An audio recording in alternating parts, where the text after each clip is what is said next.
Hi guys, it's Colton Lindsay here with winningtheinnergame.com. It has been a minute since I've actually done a video. I've had a lot of things going on in my personal life lately. Number one is I had a brand new baby girl about 9 days ago now. Woo! So I had all of last week off. Plus, the other thing, what I want to talk to you about today is why I'm glad I got fired. I know a lot of you guys follow my videos, follow my email list on the Winner Circle. You join me in the Fearless Agents trainings and all that, and you're probably thinking, what the hell? Colton Lindsay got fired? And it was one of the best things that's happened to me in my business. A, it set me up in a place where I can do my business the way I want to do my business. B, it helped me understand that where I was affiliated was not the place I should be. So I want to tell you first a little bit of the background story of what the straw was that broke the camel's back that actually caused me to get fired.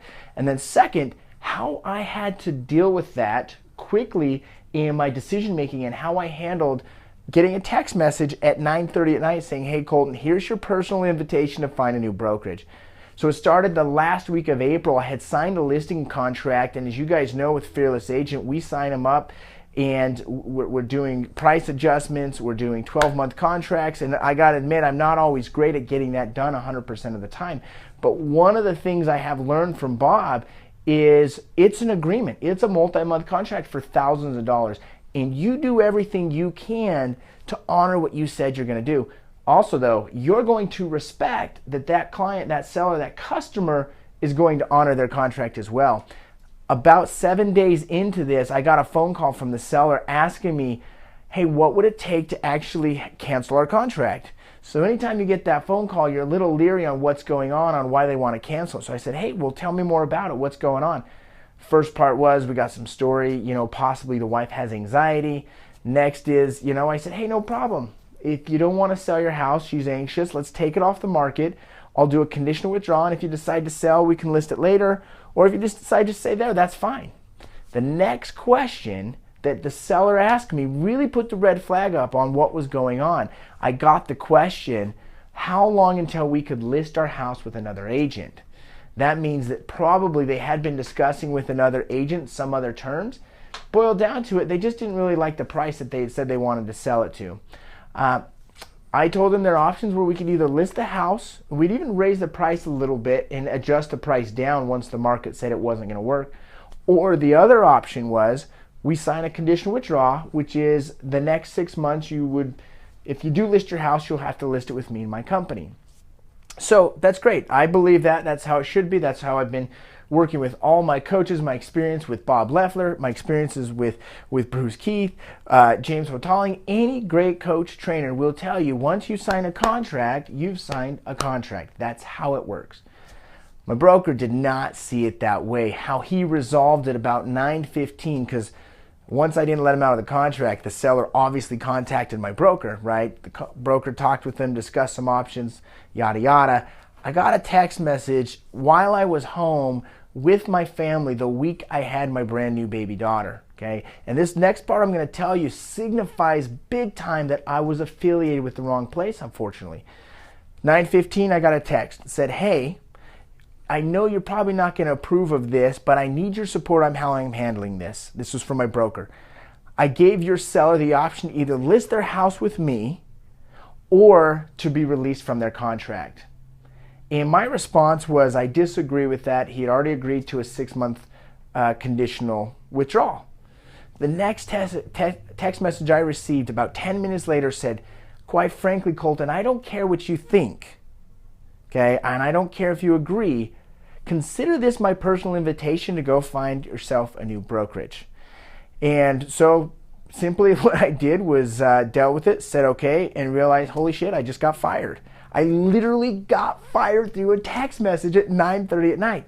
That right there signifies if a business person does not have the ability to have a face-to-face communication to say, hey, you know what? Appreciate you. This isn't working. We need to separate our business ties. If you can't do that face-to-face, that tells me that there's something else going on in the background. And it doesn't even matter, right? Because now at this point, that relationship is severed and my business is continuing. It's thriving. I'm selling a lot of homes and I'm making a lot of money and I'm doing great. But you could imagine the stress level being home on the week off with your brand new baby, On your daughter's birthday, getting that text and saying, hey, you've got to move your whole team out of our brokerage. And you have to do it by Friday morning. So I've got less than 48 hours to make this move. What do? Here's how you handle this decision making. And you can use this for any scenario with your decision making. Quickly, I went to my home office. I opened up my journal and I wrote down, first, I accepted the fact that I had been fired and that relationship had been severed. That's the first step. Accept the situation as it is. Okay, know that it is what it is. You can't change that. But going forward, you have some choices to make. And you've got to choose quickly and you've got to choose wisely in order to make sure your business thrives and continues forward. Because, I got a dozen active sellers. I got half a dozen pending contracts. I've got a lot of agents that look to me and they're like, well, what the hell's going on? So here's what I did. I wrote down the top 5 brokerages that I could see myself possibly affiliating with. And I wrote down pros and cons. So I narrowed it down to 2 companies. One was Keller Williams Realty here locally, and the other was RE/MAX. I respect RE/MAX and their broker and their owner and everything they have going on. But as I went down and I boiled down, so I knew that the first phone calls I was making at 8 o'clock, it wasn't to prospect that next morning because I wasn't even planning on working till the next Monday. The first phone calls were to 1, to Keller Williams, and 2, to RE/MAX. Those were my options. And quickly I got a hold of Keller Williams. I told them their situation. I'd been with Keller Williams before. I think they've got by far the best business model out there for a real estate salesperson. So what I did is I called them. I told them the situation. I told them how I'd been fired. I told them what led up to that. And they said, you're kidding me. What do we need to do? I said, you know what?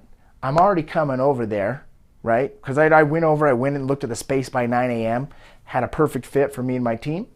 And what do we got to do to sign the paperwork? By 2 o'clock, I had signed a new contract.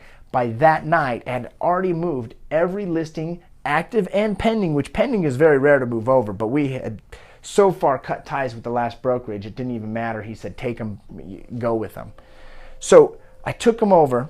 By Friday, we had all of our stuff moved out of the old office. By Sunday afternoon, I had my complete new office set up. It is a little bit smaller, but we can definitely deal with it and work with it. So by Monday morning, guess what I was doing at 7:30, 8 o'clock? I was role playing, I was on coaching call, and I started prospecting at 8 o'clock. I did not skip a beat. That right there is the ability to quickly think through a situation, which is a giant challenge.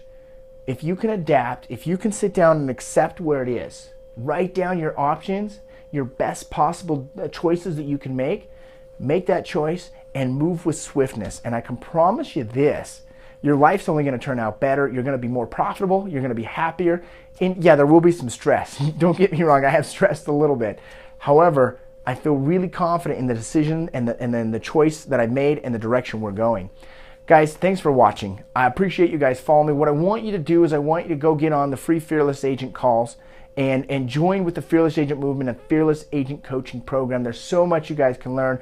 I've learned a ton, and it's causing me to earn a great income in the real estate business. Subscribe to me on my YouTube channel, and let me know if you have any questions. I look forward to seeing you guys here on the free trainings. Thanks. We'll talk to you soon.